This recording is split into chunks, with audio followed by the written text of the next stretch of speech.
Gold, trusted gold buyers. మీరు తాకట్టు పెట్టిన బంగారాన్ని విడిపించి ఈ రోజు ఉన్న మార్కెట్ ధరకు కొనబడను.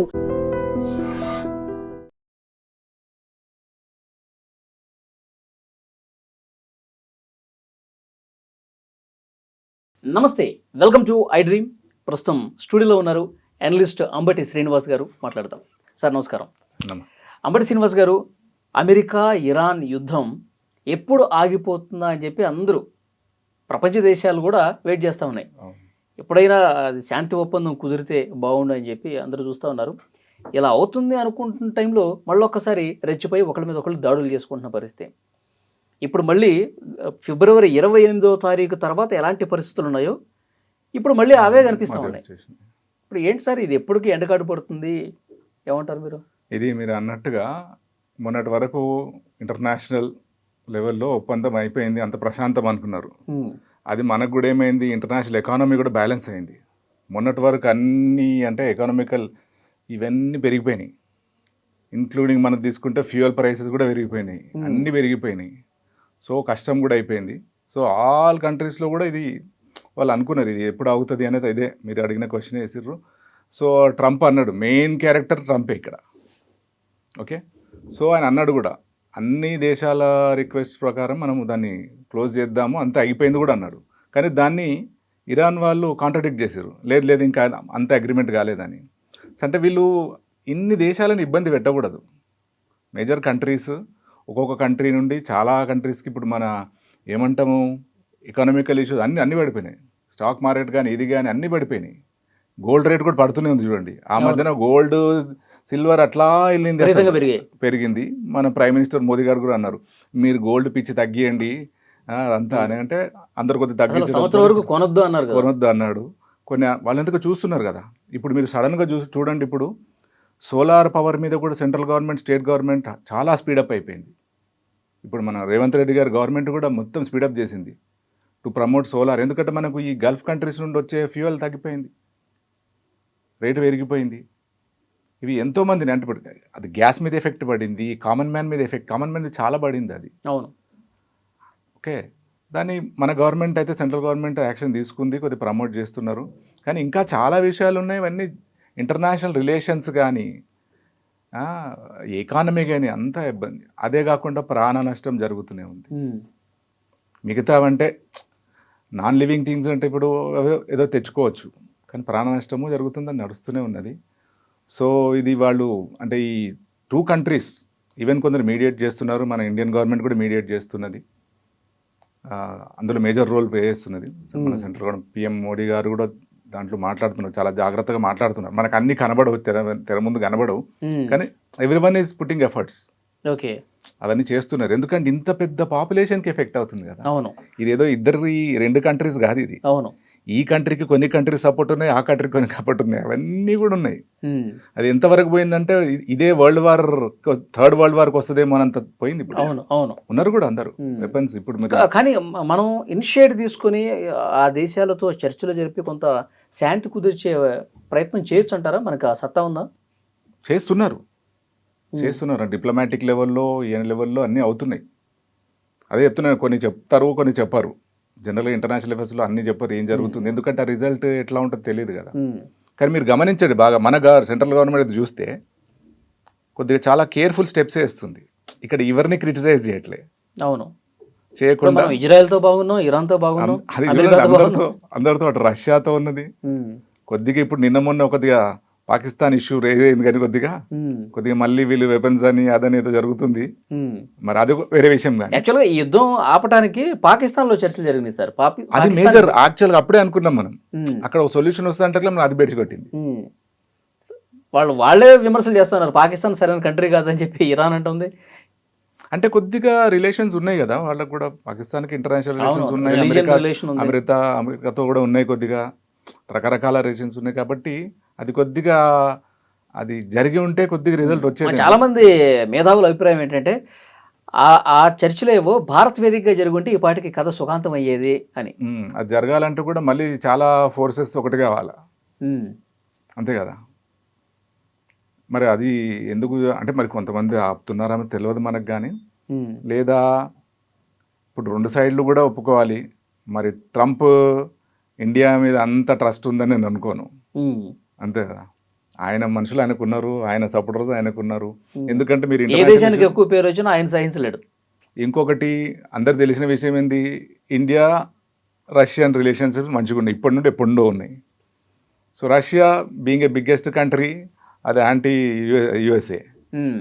సో అట్లా అంటే ఇండియన్ గవర్నమెంట్ స్టెప్ తీసుకున్నా కూడా మరి ఏం చేస్తారో తెలియదు అది. ఉమ్. అయితే ఇప్పుడు మళ్ళీ మీరు అన్నట్టు మొత్తం మళ్ళీ తీవ్రంగా అయిపోయింది. అవును.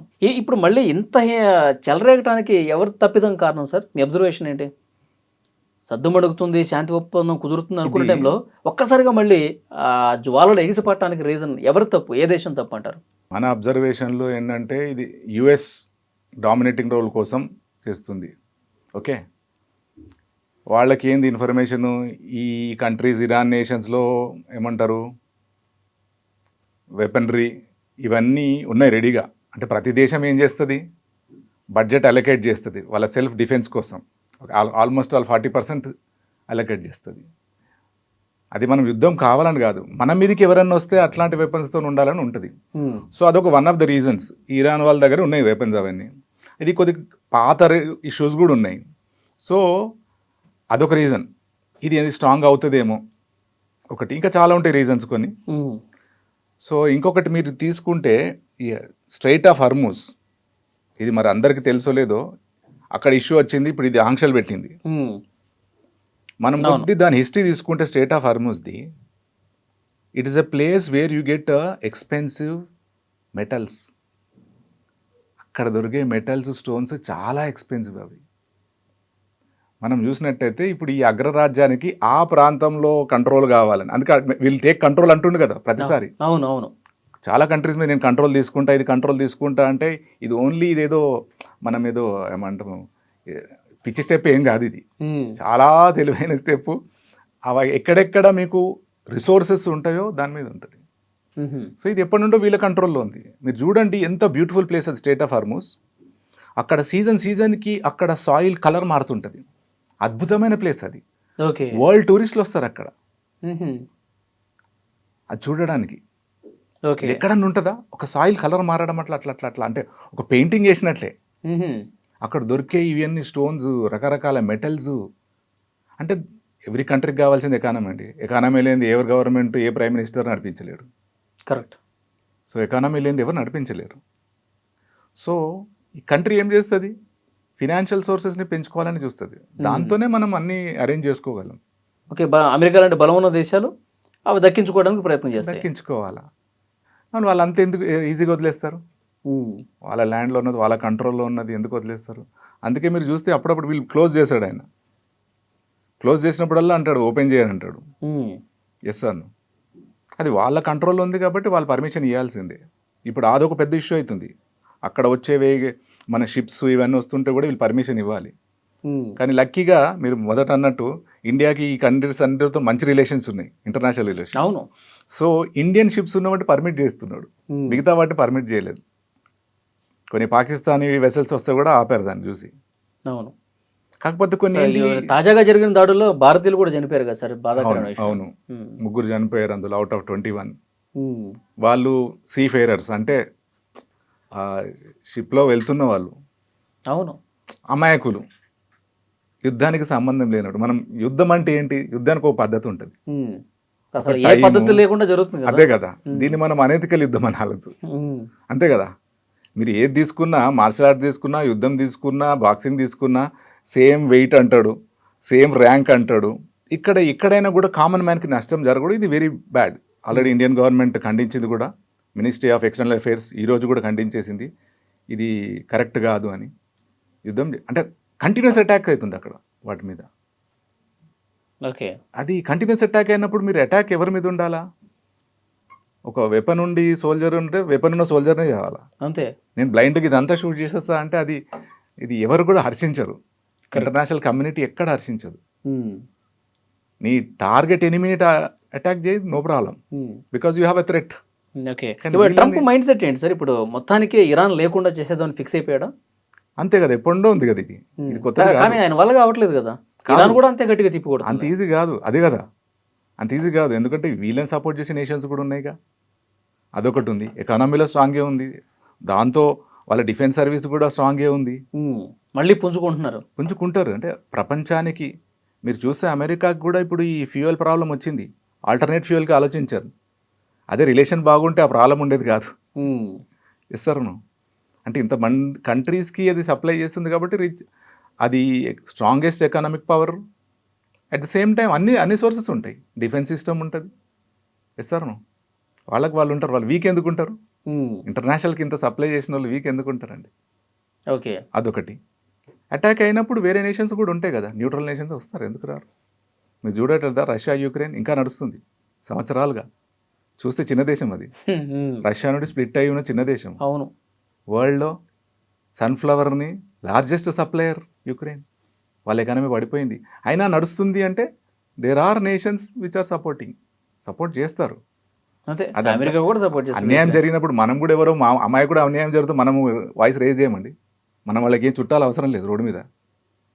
కన్నా కూడా ఒకటి వీడియో వచ్చింది, ఒక ఓల్డ్ మ్యాన్ని ఓలా డ్రైవర్ ఏదో ఇష్యూ వచ్చి కొట్టేస్తే నలుగురు వచ్చేసి ఆపేసారు, ఎవరో వస్తారు. సో అట్లనే ఒక దేశానికి అన్యాయం జరుగుతున్నప్పుడు వేరే వస్తాయి, మీకు తెలియదు ఎవరెవరు వస్తారో మీకే తెలియదు.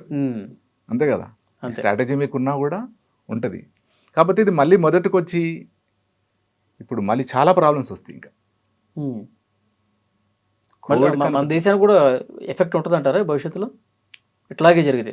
ఉంటుంది, డెఫినెట్గా ఉంటుంది కదా. మనకి మళ్ళీ రేట్లన్నీ పెరిగిపోతాయి అంటారా? పెరుగుతాయి, but the government of India measures తీసుకుంది కదా. ఇప్పుడు మనం మాట్లాడినట్టు గోల్డ్ దాన్ని మాట్లాడినా, అది ఫ్యూయల్ ఆల్టర్నేటివ్ ఫ్యూయల్ మాట్లాడినా గట్టిగా ప్రమోట్ చేస్తుంది. ఇంకా పెంచేశారు ఇవన్నీ సబ్సిడీస్ అన్నిటి కూడా. ఎలక్ట్రిక్ వెహికల్స్, ఎలక్ట్రిక్ వెహికల్స్ ఎంత ఫాస్ట్గా వచ్చేసినాయి. 4 వీలర్స్ కూడా చాలా సబ్సిడీ చేశారు. ఈవెన్ స్టేట్ గవర్నమెంట్స్ కూడా అనౌన్స్ చేసేసింది, మీరు 4 వీలర్ ఇవి తీసుకుంటే ఇదని. Different reason. అందుకు ఈ యుద్ధంలో రెండు ఉంటాయి, లాభం నష్టం. మనకి ఈ లాభం జరిగింది అనుకోవచ్చు. ఇప్పుడు రియలైజ్ అయినాం, అంటే మొత్తం గల్ఫ్ కంట్రీస్లో ఫ్యూయల్ డిపెండ్ కావడము. మన దగ్గర లేని దానికోసం అంత ఆరాటపడటం దానికి ఎందుకు చూడాలి ఎప్పుడన్నా. కరెక్ట్. ఎందుకంటే కొన్ని వేరే కంట్రీస్ చూస్తే మన దగ్గర ఫ్యూయల్ ప్రైస్ ఎక్కువ. అవును, చాలా ఎక్కువ. అది 105, 110 అన్నా కొంటున్నాం, ఎందుకంటే వెహికల్ ఉన్నప్పుడు వాడాల్సిందే. సో ఇది ఇండియన్ గవర్నమెంట్ చాలా అలర్ట్గానే ఉంది. మనకిప్పుడు ఒకటి అంటే జయశంకర్ గారు ఉన్నారు, మినిస్టర్ ఫర్ ఎక్స్టర్నల్ అఫైర్స్. ఆయన ఎక్స్టర్నల్ ఐఎఫ్ఎస్ ఆఫీసర్ కదా. అంతకుముందే అన్ని కంట్రీస్తో అవగాహన ఉన్నాయి. So team is working, no doubt. కాకపోతే కామన్ మ్యాన్ కూడా ఇది ఆలోచించాలి. వాళ్ళందరూ కూడా ఈ జియో పొలిటికల్ టెన్షన్స్ ఏంటి తెలుసుకోవాలి. మనవంతుకు ఏం చేయాలి కూడా చేయాలి. We should not depend totally on the governments. అంతే కదా. అంతే. ఈ కొద్దిగా ఈ స్పృహ రావాలి మనుషులకు కూడా. చూద్దాం సార్ నెక్స్ట్ ఎట్లా ఉండబోతుంది అంటే మళ్ళీ ఒకసారి మనం. Let's hope. yes, thank you very much.